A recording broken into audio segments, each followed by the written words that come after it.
Good morning, class 10 students. In this video, I'm going to discuss present perfect tense. Watch this video till the end. Now, in present perfect tense, the formation is like this: subject plus helping verb has have plus verb third form, which is past participle form plus object.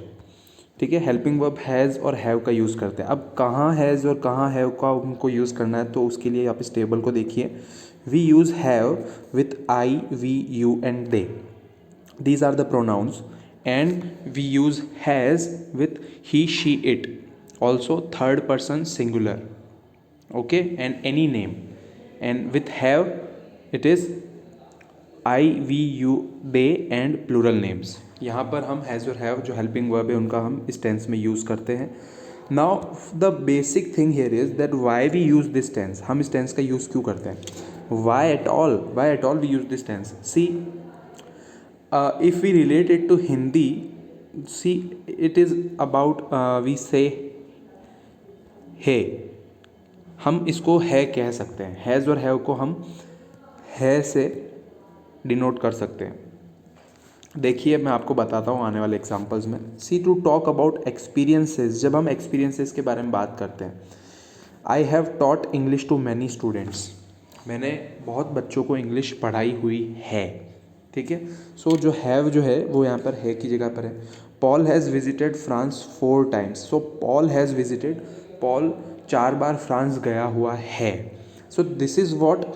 Again this third one, we have seen 2 movies this week. इस हफ्ते हमने 2 movies देख ली है. तो ये जो है तीनों एग्जाम्पल्स जो है, ये तीनों एग्जाम्पल्स बात कर रहे हैं एक्सपीरियंसेस की.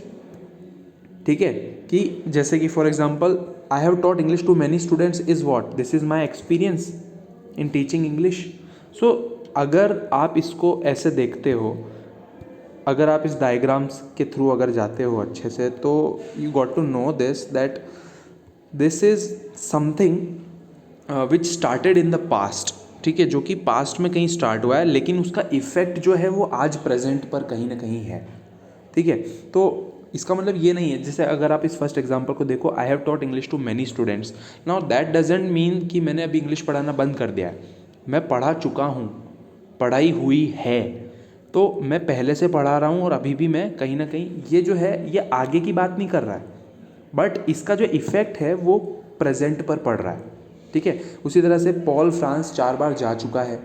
ठीक है, तो अभी कुछ बात हो रही है जो उसमें डिस्कशन हुआ है कि पॉल 4 बार पहले भी जा चुका है, तो he knows everything about France.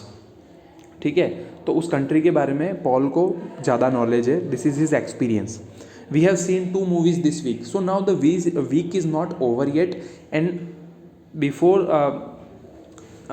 अभी ये वीक ख़त्म होने से पहले हम 2 movies देख चुके हैं. अभी वीक ख़त्म होने में 1-2 दिन बाकी है. हो सकता है हम 1-2 मूवी और देख लें.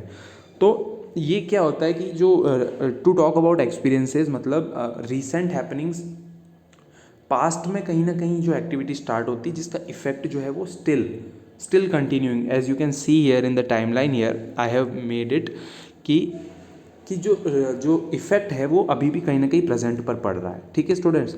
Now the second and the most important here is to recent actions और इवेंट्स. रीसेंट एक्शंस और इवेंट्स के लिए हम मोस्टली प्रेजेंट परफेक्ट को यूज़ करते हैं. For example, I have finished my homework, John has lost his glasses and the police have arrested a young man.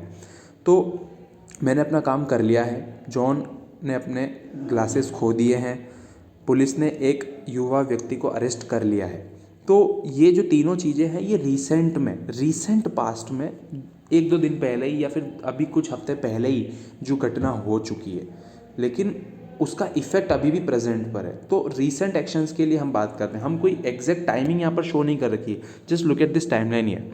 We don't know the exact timing that when, कब ये homework finish हुआ है, या फिर कब John ने अपने glasses कब और कहाँ खोए, या फिर पुलिस ने यंग मैन को कब अरेस्ट किया और कहाँ अरेस्ट किया. अगर एग्जैक्ट टाइम अगर हम स्पेसिफाई कर देते हैं तो वो पास्ट सिंपल टेंस हो जाता है. For example, I have finished my homework 3 hours before. तो वो क्या हो गया पास्ट में. आई have finished my homework yesterday, तो वो क्या हो गया, पास्ट सिंपल हो गया. उसी तरह से John has lost his glasses last week at the party, तो last week at the party is in the past which is finished action, तो उसको हम पास्ट सिंपल से डिनोट करते हैं. लेकिन यहाँ पर we don't know the exact time, but sentence is showing that this action, जो ये एक्शन है ये रिसेंट पास्ट में ही कहीं हुई है, लेकिन उसका एग्जैक्ट टाइम स्पेसिफाई यहाँ नहीं किया हुआ है.